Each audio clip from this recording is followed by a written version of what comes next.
Papasada na tayo. So naglabab kasi tayo mga idol. Ayan yung mga nilaban natin, yung mga kumot.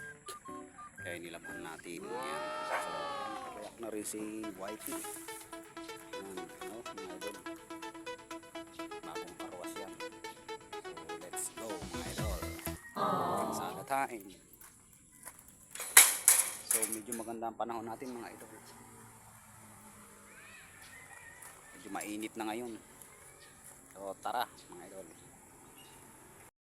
Pasada na naman tayo. Tinanghali tayo dahil naglaba pa tayo mga idol. Di ba pwede kasi si Mrs. Pero kaya pasada na naman mga idol. So yan mga idol, narito na tayo sa ating pilan.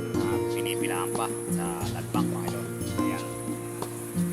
Ayan, ladbang. So narito na tayo. Pasadahan mga idol, sana ikabayan tayo ng buong lumika at sa ating mga kasamang mga drivers. Ayan, God bless sa ating lahat.